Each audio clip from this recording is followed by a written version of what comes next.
Kali ini kita bakal ulas film kolosal asal Korea Selatan yang berjudul The Great Battle. Film ini sebenarnya udah pernah kita ulas beberapa bulan lalu, dan alhamdulillah tembus 1 juta views. Tapi banyak juga yang nggak bisa menikmati alurnya karena katanya suaranya terlalu pelan dan intonasinya nggak enak untuk didengar. Makanya kita putusin buat revisi ulasan sebelumnya, yang mudah-mudahan hasilnya nggak lebih hancur dari yang pertama. Dan film ini adalah salah satu film terbaik yang wajib kalian tonton, terbukti dari beberapa komentar dari video sebelumnya. Dan saking banyaknya orang yang terlibat di dalam film ini, muncul juga pertanyaan-pertanyaan yang nggak bisa dijawab. Dan buat kalian yang tahu jawabannya, bisa komen di bawah.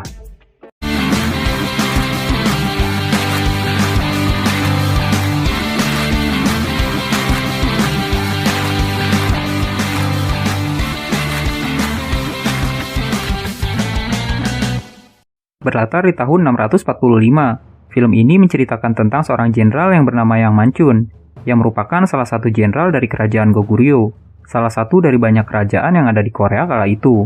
Yang Manchun berusaha mempertahankan sebuah benteng bernama Ansi dari serbuan 200.000 pasukan dinasti Tang, yang coba merebut wilayah mereka. Dan diceritakan pertempuran tersebut terjadi selama 88 hari. Peperangan bermula saat Taizong yang merupakan kaisar dari kerajaan Tang, datang membawa 200.000 pasukannya, untuk menginvasi beberapa benteng di sepanjang garis pertahanan Goguryeo. Jenderal Yun yang merupakan pimpinan pasukan Goguryeo kemudian mengerahkan 150.000 pasukannya untuk menghadang pergerakan pasukan Tang di Gunung Jupil. Dalam pertempuran tersebut, pasukan Goguryeo menghadapi kekalahan telak. Mereka masuk ke dalam perangkap yang dibuat oleh Kaisar Tang. Ribuan pasukan Goguryeo tewas dalam pertempuran, dan kurang dari 10.000 pasukan Goguryeo yang berhasil selamat dari pertempuran tersebut.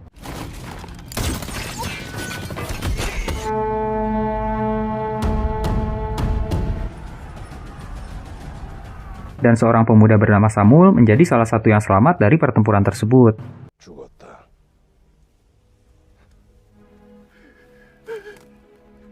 Kaisar Tang yang ingin segera menguasai Goguryeo memerintahkan para jenderalnya untuk segera mempersiapkan serangan selanjutnya. Tersisa satu benteng sebelum mereka bisa mencapai ibu kota Goguryeo, yaitu benteng Ansi yang dipimpin oleh Jenderal Yang Manchun. Kaisar Tang juga menawan seorang cenayang Goguryeo yang konon katanya memiliki kemampuan untuk melihat masa depan.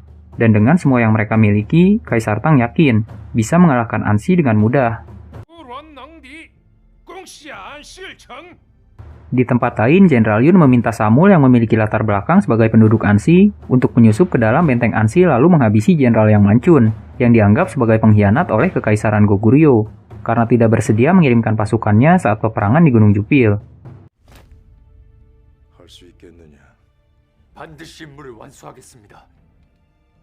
Dalam perjalanan menuju Ansi, Samul bertemu dua orang yang mengaku sebagai pasukan Goguryeo yang selamat dari pertempuran terakhir.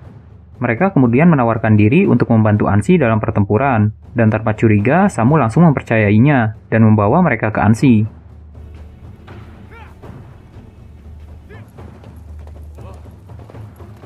Tak jauh di luar benteng Ansi, mereka bertemu dua orang yang sedang mendorong keretanya, yang terperosok ke dalam kubangan lumpur.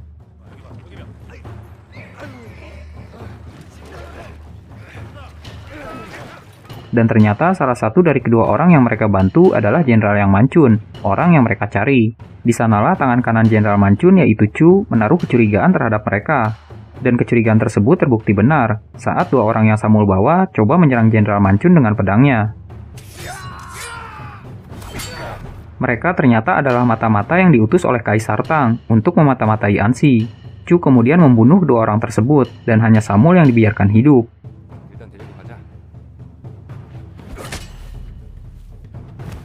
Samul kemudian dibawa ke dalam benteng. Di sana ia diinterogasi langsung oleh Jenderal Manchun.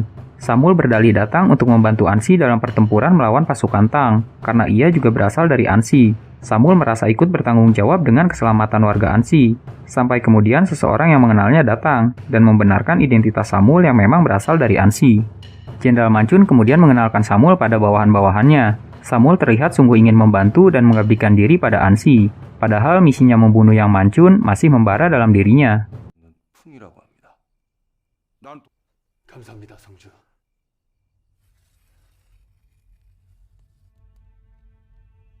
Malam harinya, Samul diam-diam mengikuti Jenderal Manchun. Ia melihat Jenderal Manchun menjenguk salah satu warga Ansi yang baru saja melahirkan. Ia juga membawakan mereka makanan. Jenderal Manchun terlihat begitu baik dan keberadaannya terlihat begitu berarti bagi warga Ansi.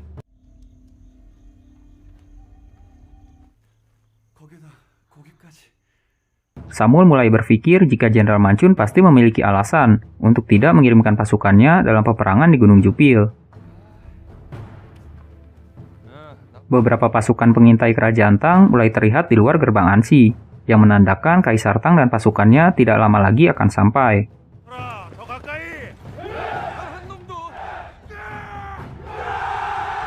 Selagi bersiap, Jenderal Manchun meminta Samul untuk merapikan janggutnya menggunakan belati milik Samul. Samul terlihat sangat gugup saat itu.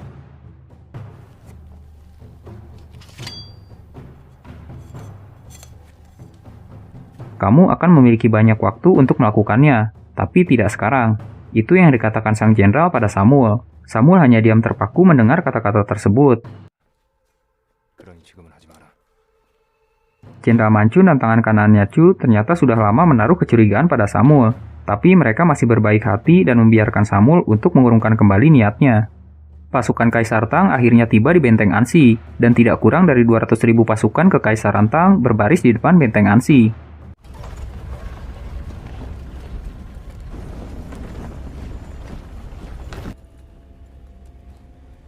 Jenderal Manchun melihat wajah pasukannya yang mulai gentar, melihat musuh yang begitu banyak mengelilingi tembok mereka. Kita tidak diajarkan untuk mundur. Kita tidak diajarkan untuk berlutut. Kita juga tidak diajarkan untuk menyerah.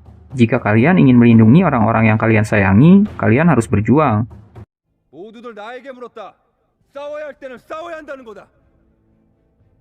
Kata-kata Jenderal Manchun berhasil membangkitkan semangat 5.000 pasukan yang membantunya menjaga benteng Ansi.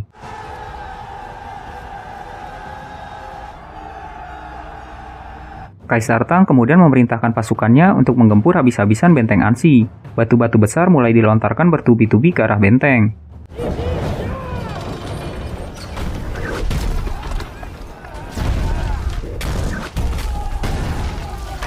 Samul hampir saja terbunuh dalam serangan tersebut. Beruntung Jenderal Manchun berhasil menyelamatkannya.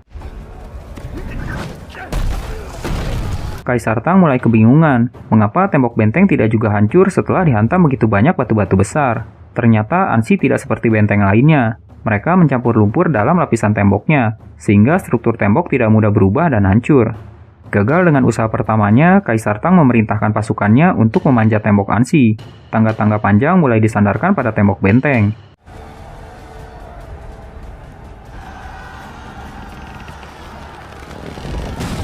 Beberapa pasukan Tang berhasil memanjat. Mereka juga mulai memasuki benteng dari berbagai arah.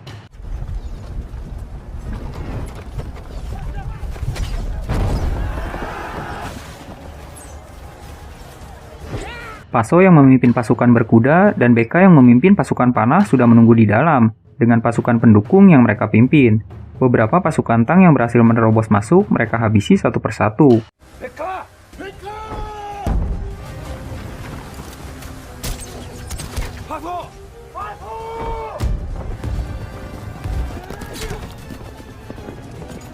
Bahkan mereka yang berhasil menerobos gerbang utama tidak dapat kembali karena terjebak.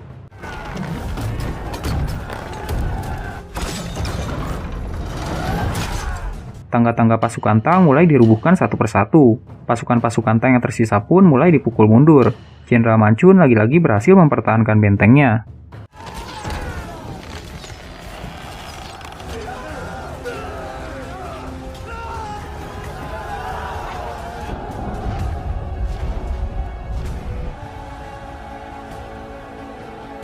Samul terlihat mulai kagum dengan kehebatan Jenderal Manchun. Ia kemudian bertanya mengapa ia tidak dibunuh. Walau Jenderal Manchun tahu Samul datang dengan niat untuk membunuhnya. Percuma, mereka akan mengirim orang lain untuk melakukannya. Itu jawaban sang jenderal.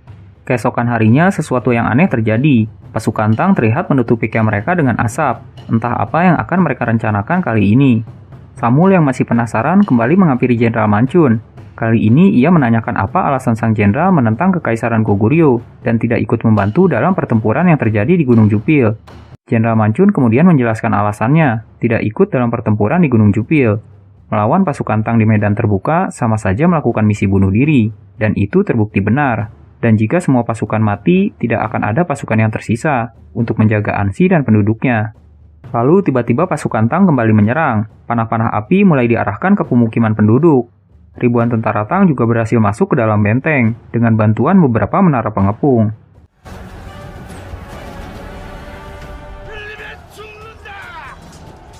Pasukan Ansi terlihat mulai kewalahan menghadapi pasukan kerajaan Tang yang begitu banyak, dan Kaisar Tang yakin serangan kali ini akan mampu menghancurkan Ansi dan Jenderal Manchun.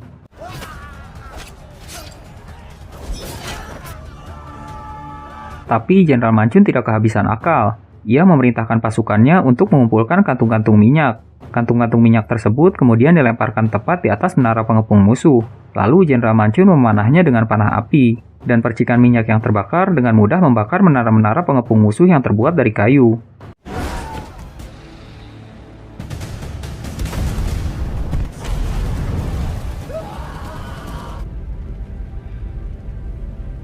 Keadaan kini kembali berbalik setelah menara-menara pengepung berhasil dihancurkan.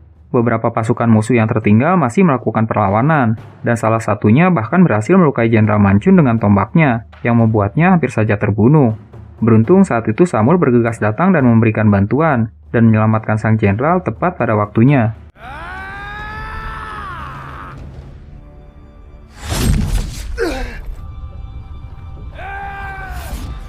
Karena luka-lukanya, Jenderal Manchun sempat tidak sadarkan diri selama beberapa hari. Beruntung pasukan Tang juga sudah beberapa hari tidak lagi menyerang Ansi.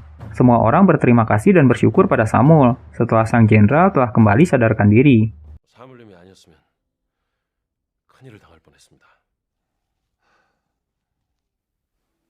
Kaisar Tang kemudian membebaskan cenayang Goguryeo yang sebelumnya ia tawan.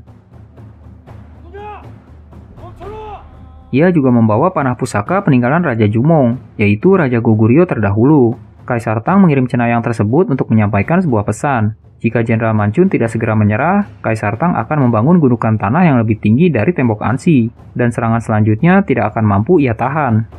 Dan keesokan harinya, pasukan Tang benar-benar membangun gundukan tanah, tepat di depan tembok Ansi.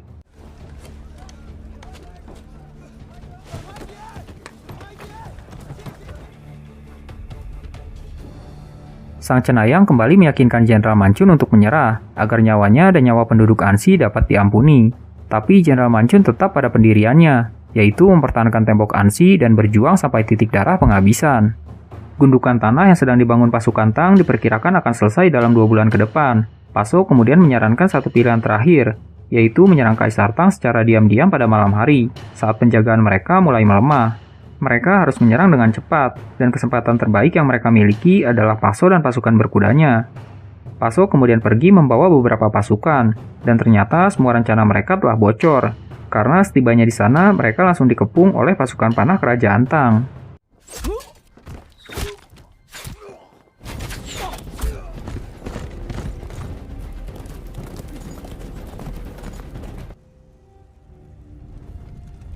Hanya Paso yang berhasil kembali, walau akhirnya ia juga tidak dapat diselamatkan. Sebelum tewas, Paso sempat memberitahu jika seseorang dari dalam Ansi pasti telah mengkhianati mereka. Dan saat itu juga terungkap bahwa sang cenayanglah yang telah membocorkan rencana penyergapan tersebut. Ia mengakui seluruh perbuatannya, dan berdalih hal tersebut dilakukan untuk menyelamatkan Ansi. Dan menyerah adalah satu-satunya cara agar mereka dapat hidup.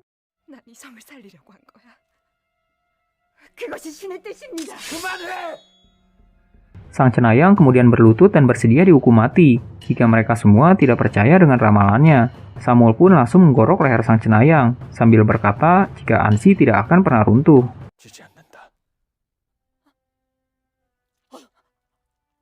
Samul kemudian memutuskan untuk mencari bantuan ke ibu kota. Walau ia tahu kemungkinannya sangat kecil Jenderal Yun mau membantu Ansi yang telah mereka cap sebagai pengkhianat. Setibanya di sana, Samul coba meyakinkan Jenderal Yun untuk mengirimkan pasukan bantuan ke Ansi. Dan seperti yang telah mereka duga sebelumnya, sulit untuk meyakinkan Jenderal Yun.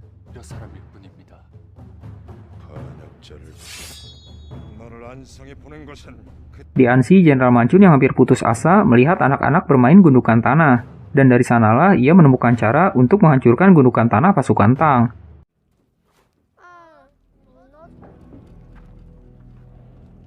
Ia meminta bantuan beberapa penambang untuk menggali terowongan tepat di bawah gundukan tanah yang sedang dibangun oleh pasukan Tang. Lalu saat pasukan Tang mulai menyerang, tiang-tiang penyangga terowongan akan dibakar agar gundukan tanah di atasnya amblas. Penggalian berlangsung selama beberapa hari. Namun saat terowongan selesai dibangun, hujan lebat tiba-tiba saja turun dan membanjiri seluruh terowongan.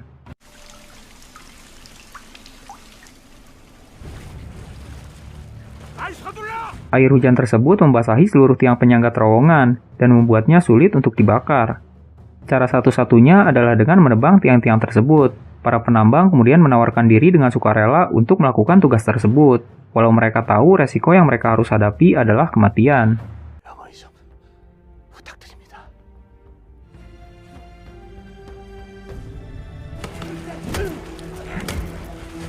Sesaat sebelum pasukan Tang menyerang, terowongan berhasil diruntuhkan. Gundukan tanah pasukan Tang amblas dan membuat ribuan pasukan Tang lari berhamburan menyelamatkan diri.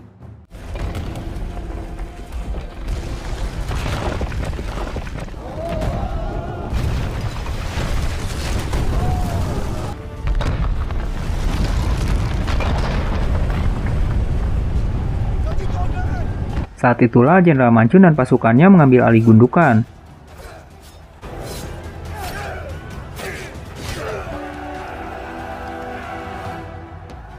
Kaisar Tang yang tak ingin pulang dengan kekalahan memerintahkan pasukannya yang tersisa untuk bertempur tanpa henti, sampai berhasil merebut kembali gundukan tersebut dan menghancurkan Anxi. Pertempuran besar tanpa henti benar-benar terjadi selama berhari-hari. Tidak peduli pagi, siang, atau malam, pasukan Tang seperti tidak ada habisnya terus-menerus bergantian menyerang pertahanan Anxi.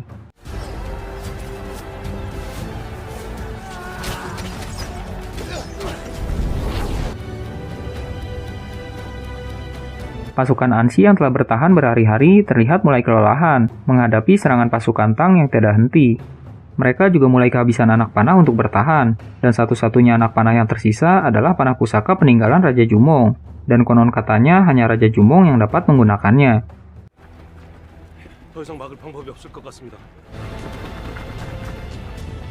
Awalnya Jenderal Mancun terlihat kesulitan menggunakan busur tersebut. Lalu sambil berdoa, ia mengerahkan seluruh sisa kekuatannya untuk menembakkan busur tersebut.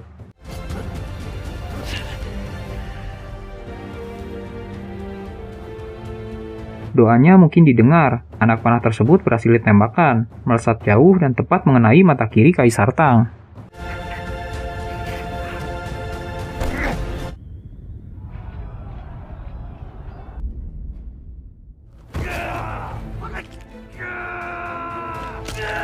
Tak lama, Samul dan Jenderal Yun datang membawa pasukan bantuan dalam jumlah besar. Kaisar Tang yang tidak pernah kalah dalam peperangan, kali ini harus berlapang dada menerima kekalahannya.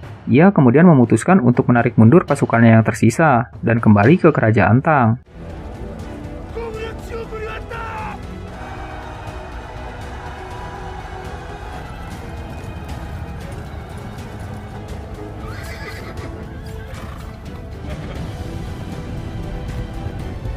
Tiga tahun setelah pertempuran tersebut, Kaisar Tang dikabarkan meninggal dunia dan berpesan pada generasi-generasi penerusnya untuk tidak lagi berperang melawan Goguryeo. Dan film pun selesai. Oke, sekian dulu ulasan kita hari ini. Mudah-mudahan bisa menghibur bahan kalian. Kalau kalian punya saran atau film yang ingin kalian dengar ulasannya, bisa komen di bawah. Terima kasih.